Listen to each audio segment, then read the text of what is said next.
샬롬 야훼쿰. 하나님의 축복이 여러분과 함께하는 하루가 되시기를 바랍니다. 오늘은 시편 81편 1절로 16절의 말씀을 가지고 감사와 찬양의 삶이라는 주제로 묵상한 내용을 나누어 봅니다. 유대 나라에서는 각 달의 시작을 나팔 소리로 알렸습니다.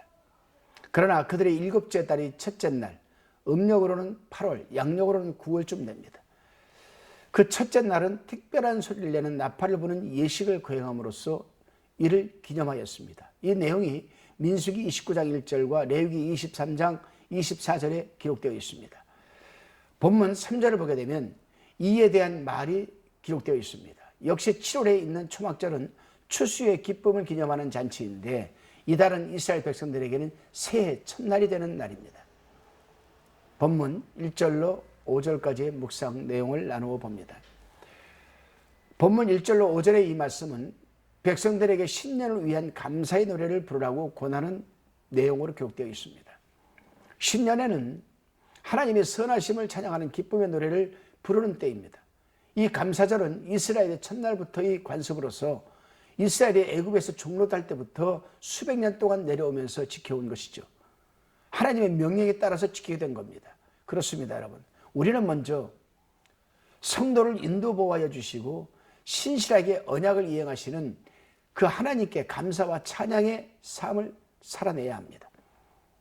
하나님께 대한 감사와 찬양은 성도의 최우선의 의무이며 동시에 큰 축복입니다.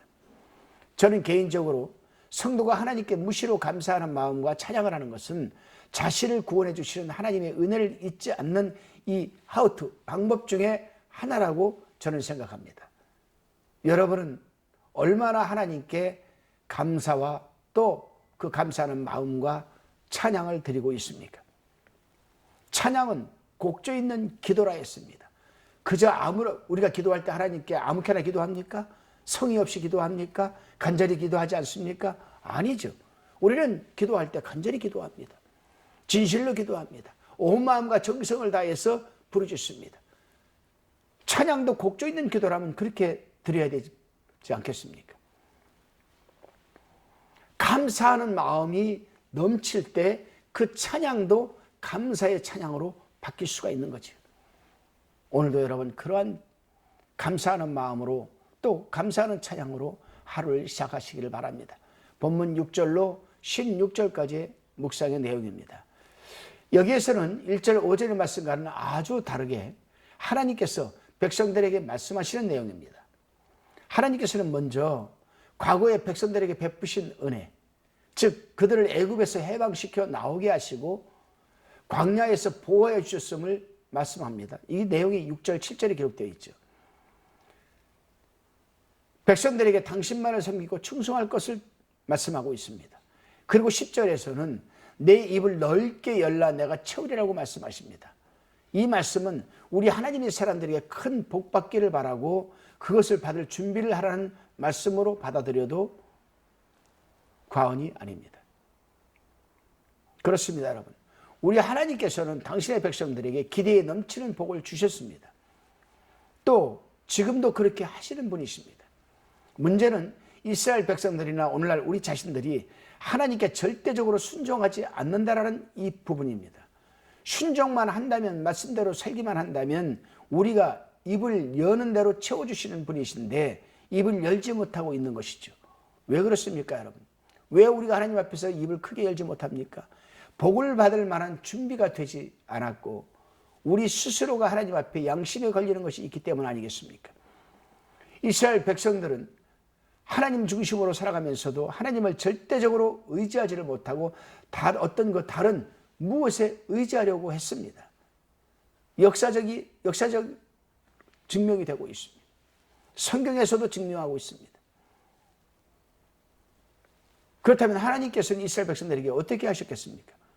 그처럼 인내하시는 하나님께서도 결국은 12절에 보면은 내가 그 마음에 강팍한 대로 버려두어 그 임의대로 행케 하였도다 이렇게 말씀하십니다. 이것도 하나님이 우리를 사랑하시고 자비하신 하나님이시니까 우리를 심판하지 아니하시고 우리가 그 강팍한 마음대로 살게 내버려 두겠다는 겁니다. 더 이상 하나님과의 여러분 이 커뮤니케이션, 소통하지 않겠다는 거죠. 교통하지 않겠다는 거죠. 하나님은 우리에게 자유의지를 주셨기 때문에 강압적으로 너 그러면 안 돼 이놈아 일로 와 그렇게 하시는 분은 아니시거든요. 우리가 좋은 일을 하든 악한 일을 하든 하나님께서는 우리에게 자유의지를 주셨기 때문에 우리의 판단과 우리의 생각과 우리의 판단과 우리의 행함대로 하나님 지켜보시는 겁니다. 12절에서 내가 그 마음에 강박한 대로 버려두어 그 임의대로 행케 하였도다 이렇게 말씀하시는 거예요. 그래요 여러분, 내가 그 마음에 강박한 대로 버려두어 그 임의대로 행케 하였도다, 이 말씀은 참으로 무서운 말씀이거든요. 이 말씀과 거의 같은 말씀이 로마서 1장에 기록되어 있습니다. 사도 바울은 죄인이 어떻다는 것을 말하고 그 죄를 유전이나 환경이나 또한 사람으로서는 어찌할 도리가 없어서 죄를 짓는 것만이라도 핑계할 수 없다는 것을 피력했습니다. 사도 바울이 이러한 논리에는 죄는 분명 사람이 선택해서 하는 것이기에 하나님 앞에 핑계될 것이 없다라는 겁니다. 그렇습니다.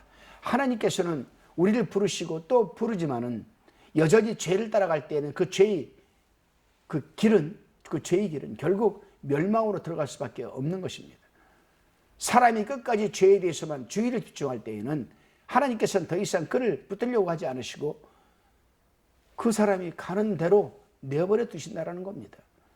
그렇게 되면 죄인의 귀는 하나님의 음성에 대하여 귀머거리가 되고 그 죄의 결과는 밖으로도 많이 나타나거니와 저 혼자만의 아는 것도 많아지게 되는 겁니다.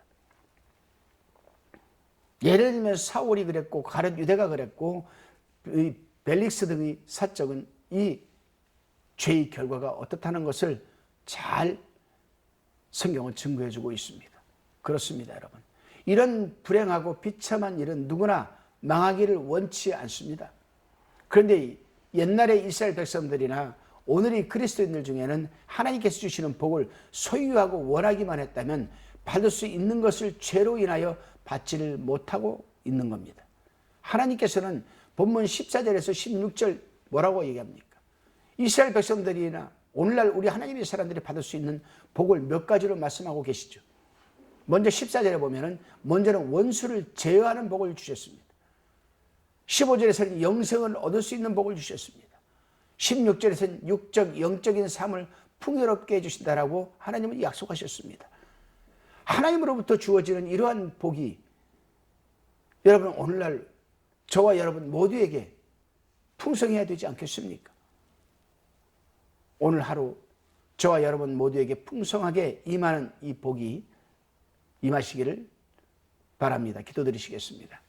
주님, 하나님께서는 언제나 당신의 백성들에게 복을 내려주시기를 바라고 계시는 그 하나님을 찬양하며 감사하는 마음을 갖게 하여 주시고 우리가 복을 받은 그릇이 되지 못하여 받아 누리지 못하는 삶이 되지 않도록 도와주옵소서. 무엇보다도 악한 영들을 제어할 수 있는 힘을 주셔서 영적, 육적인 삶을 풍요롭게 하여 주옵소서. 믿사옵고 감사드리며 예수님의 이름으로 기도드리옵나이다.